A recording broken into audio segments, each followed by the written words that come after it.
अस्सलाम वालेकुम dear students, welcome to connected classroom. आज का जो लेक्चर है केमिस्ट्री 9th ग्रेड का, उसमें हम फर्दर जो प्रॉपर्टीज़ को पढ़ रहे थे उसमें आज हमने कवर करना है इलेक्ट्रॉन एफिनिटी को। लास्ट टाइम हमने आयनाइजेशन एनर्जी को कवर किया था और उसकी जो सेल्फ चेक थी और एग्जांपल्स थी उनको डिस्कस किया था। आज हम स्टार्ट करेंगे electron affinity. Basically electron affinity भी एनर्जी है, लेकिन ये रिवर्स टू आयनाइजेशन एनर्जी होती है।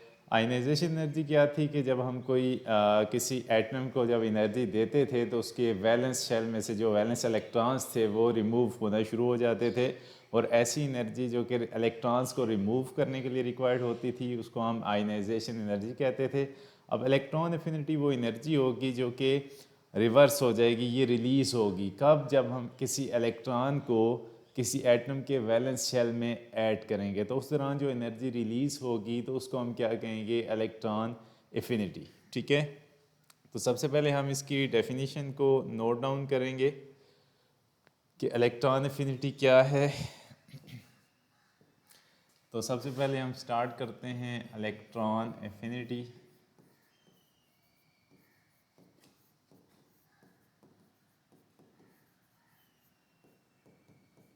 इसके लिए हम डेफिनेशन जो लिखेंगे, ठीक है, इसको आपने देखना है द अमाउंट ऑफ एनर्जी। अब यहाँ पे हम लिख रहे हैं कि the amount of energy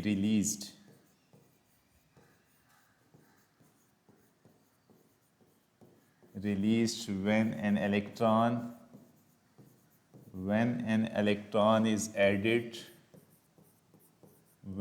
electron is added to valence shell of an isolated gaseous atom to form anion।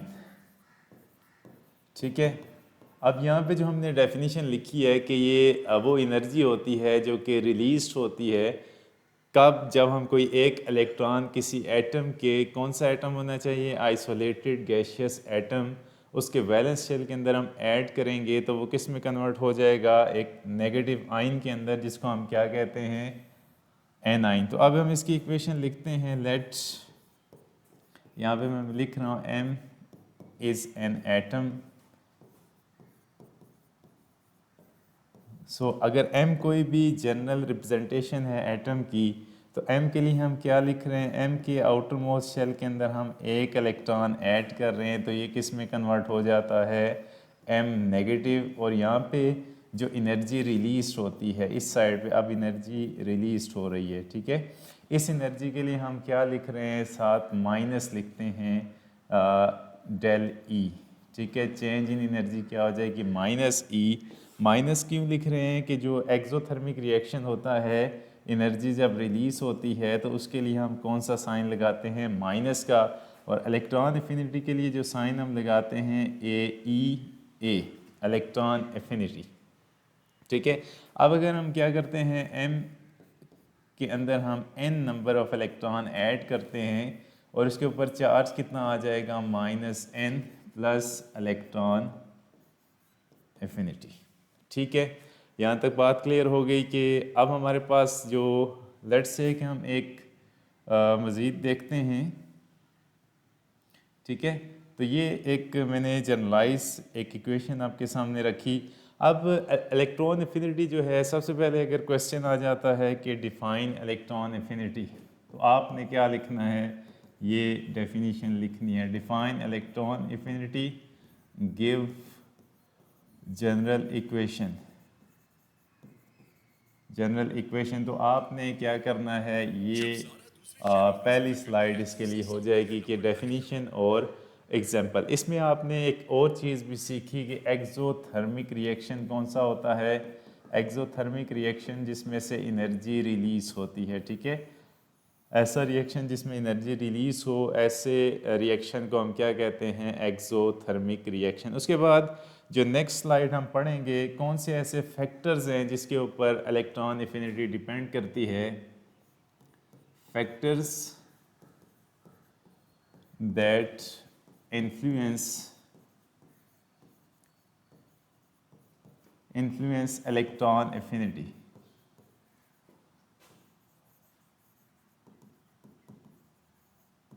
ठीक है, अब कौन से ऐसे फैक्टर्स हैं जिसमें इलेक्ट्रॉन एफिनिटी अफेक्ट करेगी। ठीक है, अब यहाँ पे हम क्वेश्चन भी साथ आपको मैं बता देता हूँ कि यहाँ से क्या हो सकता है कि राइट डाउन, एक शॉर्ट क्वेश्चन हो सकता है, write down the factors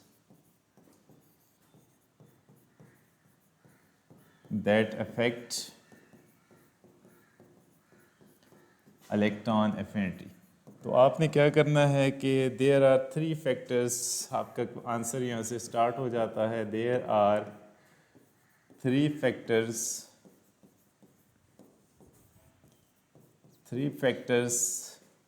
that influence और अफेक्ट इलेक्ट्रॉन एफिनिटी। ठीक है, वो कौन कौन से हैं। नंबर 1 आप क्या लिखेंगे, न्यूक्लियर चार्ज,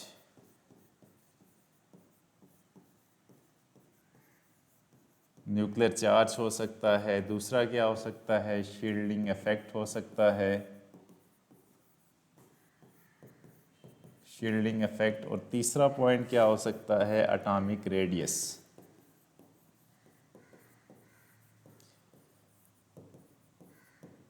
ठीक है, तो अब इसमें से एमसीक्यूज किस तरह का जनरेट हो सकता है कि आप ये बताएं कि यहाँ पे एक एमसीक्यू भी हो सकता है कि एमसीक्यूज नंबर ऑफ फैक्टर्स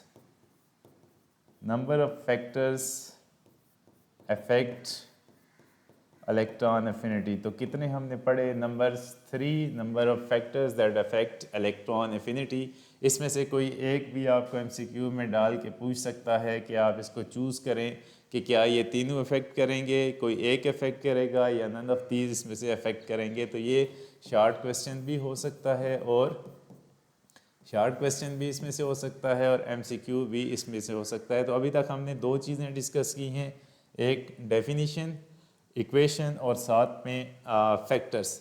अब जो तीसरी बात हम इसमें डिस्कस करेंगे वो क्या है यहाँ पे जो हमने ये भी मैं क्लियर कर देता हूँ कि न्यूक्लियर चार्ज क्या होता है कि न्यूक्लियस के ऊपर जो नंबर ऑफ चार्जेस होते हैं ड्यू टू प्रोटॉन्स, जितने प्रोटॉन्स होंगे वो क्या होंगे, न्यूक्लियर चार्ज को डेवलप करेंगे। बिकॉज कि न्यूक्लियस के अंदर प्रोटॉन भी होता है लेकिन प्रोटॉन के ऊपर कोई भी चार्ज नहीं होता। तो मैक्सिमली किसका चार्ज, न्यूक्लियर चार्ज डेवलप करता है, प्रोटॉन का चार्ज।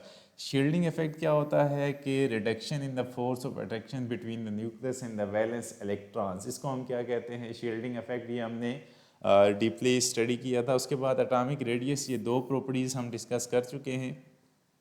एटॉमिक रेडियस क्या होता था कि distance between the nucleus and the valence electrons. ठीक है, ये तीनों फैक्टर्स हो गए। उसके बाद हम जो स्टडी करेंगे next, periodic properties of electron affinity. तीसरा जो पार्ट है इसका, पीरियोडिक प्रॉपर्टीज़, या इसको हम क्या लिख सकते हैं, periodic trends of electron affinity. उसके बाद हम टेबल की तरफ जाते हैं कि ये बात जो हमने लिखी है वो ठीक लिखी है या कि नहीं। ठीक है, अब सबसे पहले जो हम लिखेंगे वेरिएशन इन अ ग्रुप, के ग्रुप के अंदर जो इलेक्ट्रॉन एफिनिटी है वो कैसे वेरी करती है। तो सबसे पहले मैं यहाँ पे हेडिंग लिख रहा हूँ आपके सामने, नंबर 1 वेरिएशन इन अ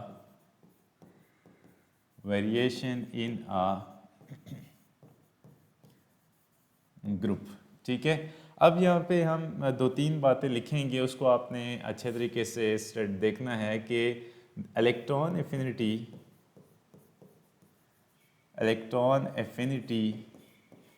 सबसे पहले हम लिख रहे हैं कि इलेक्ट्रॉन एफिनिटी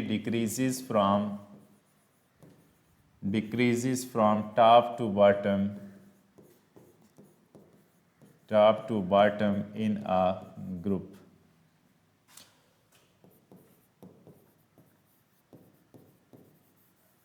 ठीक है। सबसे पहली तो बात हो गई कि हमने डिसाइड कर लिया भाई कि डिक्रीज करेगी from top to bottom in a group. अब रीज़न क्या होगी कि because the atomic size increases down the group,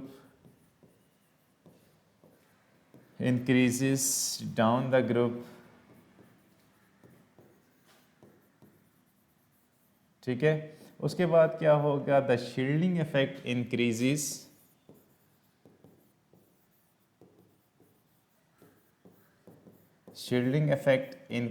इसका क्या मतलब है कि it means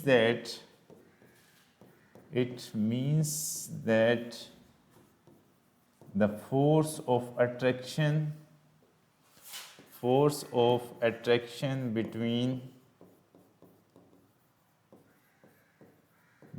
nucleus and valence electron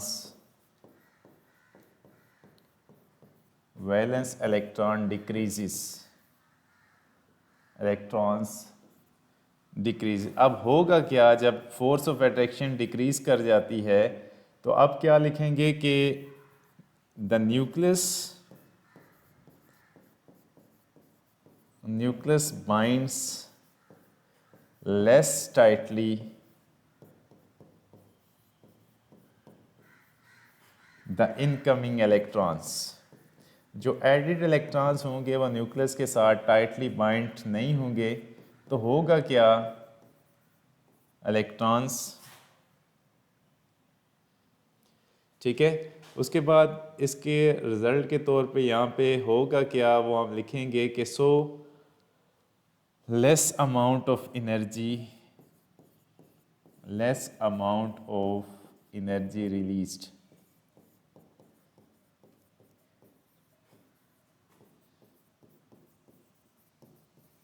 ठीक है। दोबारा से कि इसको आप साथ साथ नोट कर रहे हैं तो देखते जाएं, उसके बाद क्वेश्चंस की तरफ आते हैं कि electron affinity decreases from top to bottom in a group.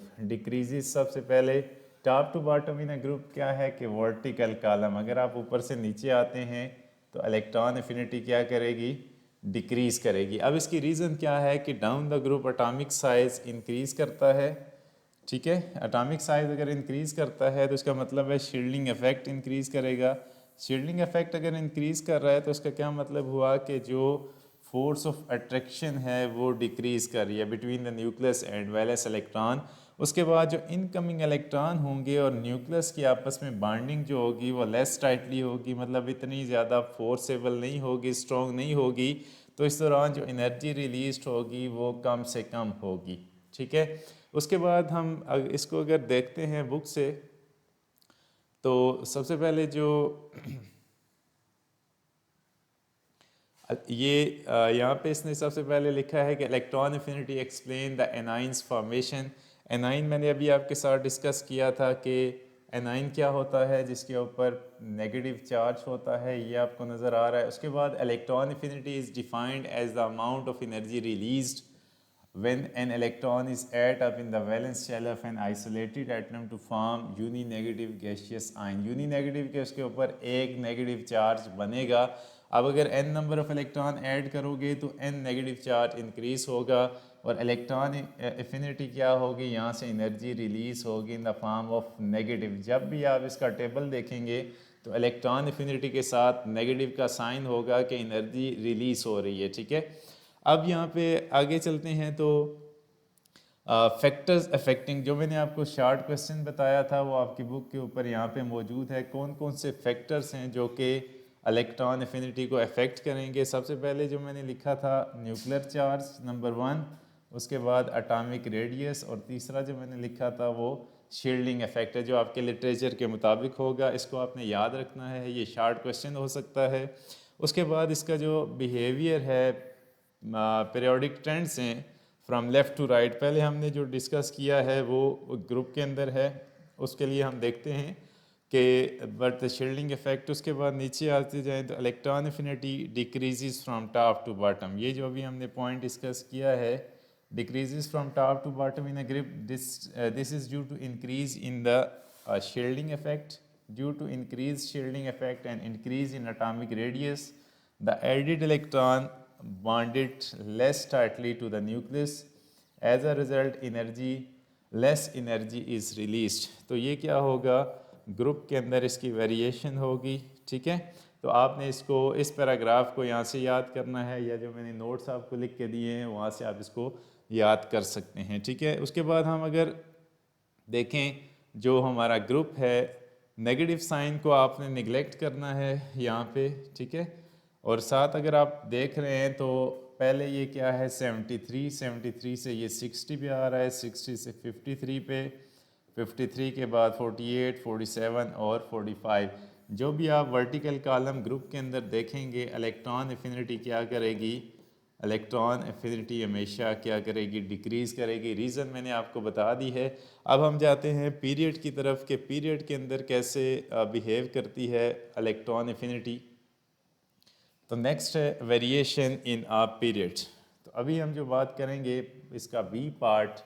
तो अगर ये पेपर में क्वेश्चन आ जाता है लॉन्ग के इसके, आप इसके पीरियोडिक ट्रेंड्स बताएं, तो आपने दोनों एक्सप्लेन करने हैं। ग्रुप के अंदर इसकी वेरिएशन कैसे होती है और पीरियड के अंदर इसकी वेरिएशन कैसे होती है। तो यहाँ पे मैं लिख रहा हूँ कि variation in a period, variation of electron affinity इन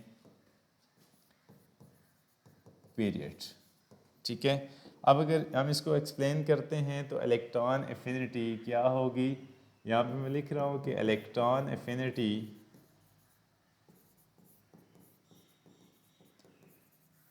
ठीक है, electron affinity generally increases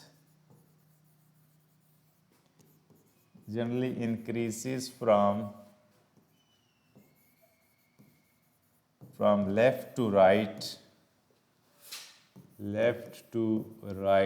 in a period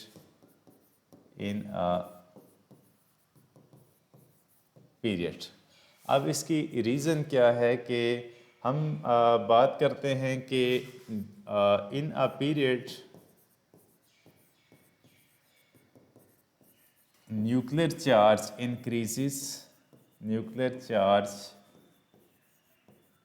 increases, atomic size decreases. So as a result, nucleus have great force of attraction between nucleus,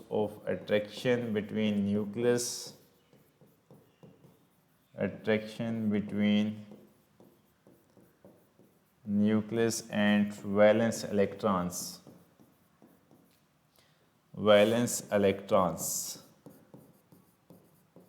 ठीक है, अब उसके बाद क्या होगा कि the incoming electrons binds more tightly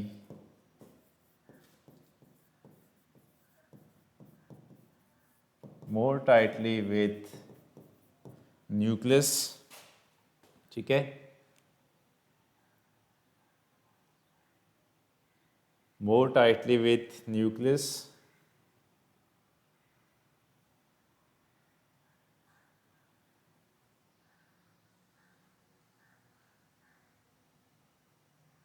ठीक है, more tightly with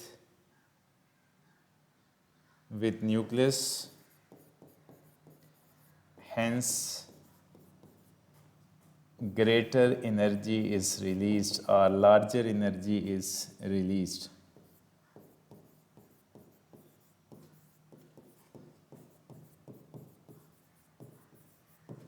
ठीक है, तो अब ये ग्रुप और पीरियड के अंदर हमने इसकी वेरिएशन लिखी कि ग्रुप के अंदर जो है वो इलेक्ट्रॉन एफिनिटी डिक्रीज़ करती है, from left to right increase करती है। इसके साथ हम एक एग्जांपल भी लिख लेते हैं कि देयरफॉर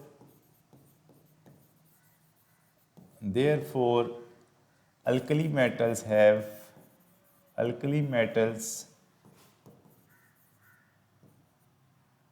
metals have हम यहाँ पे लिख रहे हैं कि अब यहाँ पे आपने देखना है कि जो अल्कली मेटल्स हैं,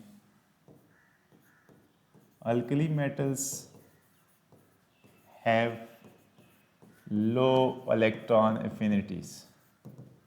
ठीक है, अब अल्कली मेटल किस ग्रुप का मेंबर है? फर्स्ट ए का। ये किस साइड पे है? लेफ्ट साइड पे।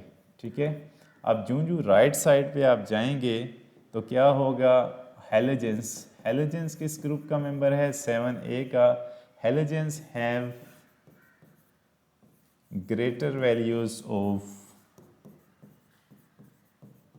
Values of electron affinities. ठीक है, अब यहाँ पे अगर हम लिखते हैं तो जो ये 7A का मेंबर है, इसके पीरियड को अगर हम देखें तो अल्कली मेटल और हेलोजन अगर सेम एक ही पीरियड की बात करें तो अल्कली मेटल जो होता है वो कम इलेक्ट्रॉन एफिनिटी वैल्यूज़ होती हैं और जो हेलोजेंस हैं उनकी मोर इलेक्ट्रॉन एफिनिटी वैल्यूज़ होती हैं। ठीक है, इसको भी हम ज़रा पीरियोडिक टेबल से देख लेते हैं। ये जो बात अभी हमने पीरियड की डिस्कस की है यही, तो अभी आप जो मैं बात कर रहा था उसको अगर आप गौर से देखते हैं तो यहाँ पे मैंने एक पीरियड की बात की है। फॉर एग्जांपल पीरियड नंबर 2 है, तो इसमें आप अल्कली मेटल के लिए देख रहे हैं कि लिथियम जो है वो 60 है, बेरिलियम के केस में 0 है। आगे आप चलते जाएं, बोरान है, कार्बन है, नाइट्रोजन है और ऑक्सीजन है, और हेलोजन के ऊपर अगर हम आते हैं तो 7A है।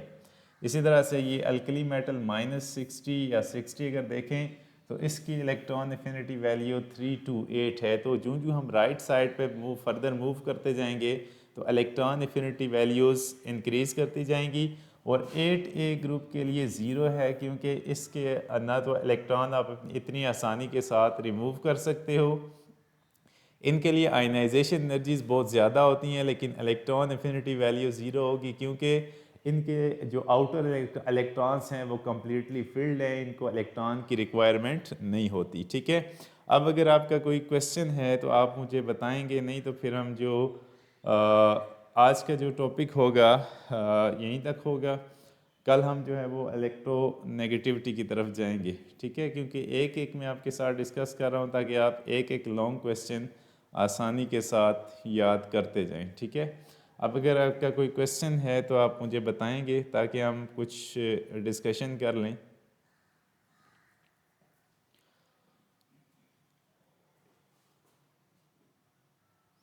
मैंने स्लाइड्स आपके सामने रखी हुई हैं। ठीक है, ओके, इलेक्ट्रॉन एफिनिटी की डिफिनीशन दिखा दें। ठीक है, मैंने इलेक्ट्रॉन एफिनिटी की स्लाइड आपके सामने रखी हुई है, आप इसको नोट करते जाएं। Variation in a period. ठीक है, वेरिएशन को हम दोबारा देखते हैं, ये वाली स्लाइड रिपीट कर दें। ठीक है, वेरिएशन इन अ पीरियड्स। ठीक है, ज़्यादातर जो क्वेश्चन है वो पीरियड के हवाले से है, उसको हम रिपीट करते हैं। आपने डेफिनीशन नोट कर ली है? जो क्वेश्चन आया था कि डेफिनीशन मैंने नोट करनी है। ठीक है, मैं शॉर्ट क्वेश्चन भी साथ साथ आपको बताता जाता हूँ दोबारा से। What is isolated atom? ठीक है, can explain about elements with about zero. ठीक है, ठीक हो गया। ठीक है, अच्छा, सबसे पहले जो इलेक्ट्रॉन एफिनिटी है ये वो एनर्जी होती है जिससे हम क्या करते हैं, किसी भी एटम के अंदर जब आपने जितने क्वेश्चन किए हैं ना, मैं बारी बारी उनके आंसर करता जाता हूँ, आपने अपने क्वेश्चन के मुताबिक आंसर सुनते जाना है और सारे बच्चे तवज्जो करें कि पेपर में क्वेश्चन कैसे आ सकता है। असल चीज़ होती है आप क्वेश्चन को अंडरस्टैंड करें। याद सारे बच्चों को होता है लेकिन अंडरस्टैंडिंग में प्रॉब्लम होती है। अब पहला जो मसला है कि डेफिनेशन क्या थी कि जब हम इलेक्ट्रॉन ऐड करते हैं तो जो एनर्जी रिलीज़ होती है, निकलती है, उसको हम क्या कहते हैं? Electron affinity. और ऐसा रिएक्शन जिससे एनर्जी रिलीज़ होती है उसको हम क्या कहते हैं? Exothermic reaction. डेफिनेशन सारे बच्चों को क्लियर है? डेफिनेशन सब बच्चों को क्लियर है? जल्दी से, उसके बाद हम नेक्स्ट स्लाइड पे जाते हैं।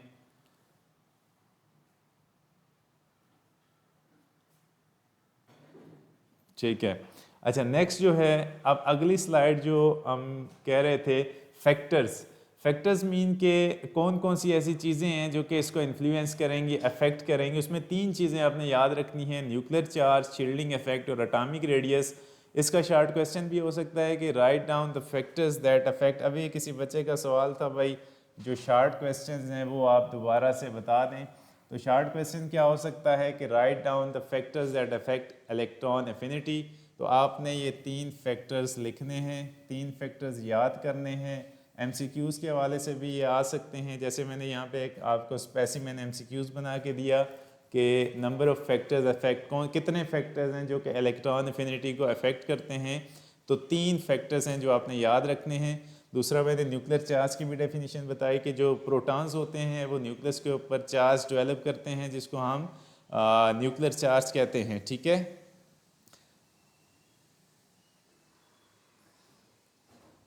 अच्छा, उसके बाद जो नेक्स्ट स्लाइड थी ग्रुप के अंदर, ग्रुप का सारे बच्चों को अंडरस्टैंड हो गया था कि down the group electron affinity decrease करती है बिकॉज कि एटॉमिक साइज इंक्रीज करेगा। जब एटॉमिक साइज इंक्रीज करेगा तो शील्डिंग इफेक्ट इंक्रीज करेगा। अब शील्डिंग इफेक्ट का क्या मीन होगा कि decrease in the force of attraction and valence electrons.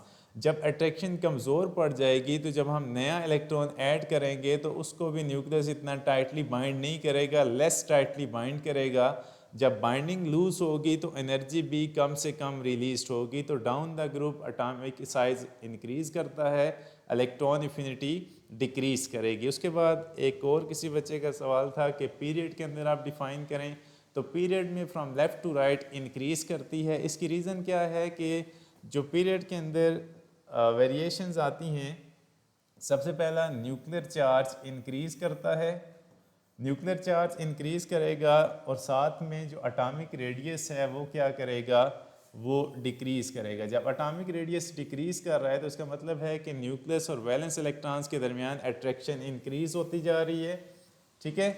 अब क्या होगा, जो इनकमिंग इलेक्ट्रॉन जो हम ऐड करेंगे उसकी बाइंडिंग न्यूक्लियस के साथ मोर टाइटली होगी। जब टाइटली बाइंडिंग होगी तो एनर्जी भी ज़्यादा से ज़्यादा रिलीज होगी। तो पीरियड के अंदर इलेक्ट्रॉन एफिनिटी इंक्रीज करती है, ठीक है। लास्ट पे एक बच्चे का क्वेश्चन था भाई ज़ीरो के हवाले से आप एक्सप्लेन करें। जो ज़ीरो ग्रुप है ये लास्ट पे अगर आप देखते हैं तो ये ज़ीरो ग्रुप एलिमेंट्स हैं जिनको हम नोबल गैसेस कहते हैं। इन नोबल गैसेस का ऑक्टेट या डबलेट कंप्लीट होता है। इनके इलेक्ट्रॉन्स को आसानी के साथ हम डिस्टर्ब नहीं कर सकते। अगर हम इनकी आयनाइजेशन एनर्जी को भी देखें तो इनकी आयनाइजेशन एनर्जी बहुत ज़्यादा होती है। इलेक्ट्रॉन आसानी के साथ रिमूव भी नहीं किया जा सकता और ऐड भी नहीं किया जा सकता। तो इस केस में इनके वैलेंस इलेक्ट्रॉन कम्प्लीटली फिल्ड होते हैं, ये इतनी आसानी के साथ एनायनिक फॉर्म में नहीं जा सकते। तो इस हवाले से यहाँ पे 0 किलो जूल पर मोल एनर्जी होगी, ठीक है। तो ये था आज का लेक्चर जिसमें हमने डिस्कस किया सिंपल इलेक्ट्रॉन एफिनिटी को। लॉन्ग क्वेश्चन, अच्छा एग्जाम्पल जो हमने बताई थी वो भी मैं क्लियर कर देता हूँ लास्ट पे। हाँ जी, ये अल्कली और हेलोजेंस, अल्कली वाला कोई भी आप पीरियड ले लें और अल्कली की जो इलेक्ट्रॉन एफिनिटी होगी वो कम से कम होगी, जबकि हेलोजेंस राइट साइड पे आप जाते जाएंगी तो इनकी इलेक्ट्रॉन्स एफिनिटी बढ़ती जाएगी, ठीक है। और लॉन्ग क्वेश्चन क्या हो सकता है, लॉन्ग क्वेश्चन में आपने बताना है कि डिफाइन इलेक्ट्रॉन एफिनिटी। अगर ये लॉन्ग क्वेश्चन आता है तो उसके साथ ये ऐड होगा गिव इट्स पीरियोडिक ट्रेंड्स। तो इस तरह का ये क्वेश्चन लॉन्ग में आ सकता है, ठीक है। तो ये एक यहाँ पे लॉन्ग क्वेश्चन बन जाएगा। क्लियर है सबको?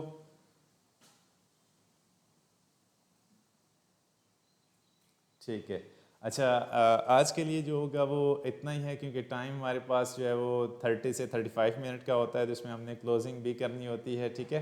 तो मैं आपका इंस्ट्रक्टर मोहम्मद इद्रीस आपसे इजाज़त चाहूँगा। कल इंशाल्लाह नेक्स्ट क्लास में, बल्कि कल तो हमारा ऑफ होगा, मंडे से दोबारा हम इंशाल्लाह नेक्स्ट टॉपिक को स्टार्ट करेंगे और आहिस्ता आहिस्ता इस चैप्टर को वाइंड अप करने की कोशिश करेंगे। अल्लाह हाफिज़।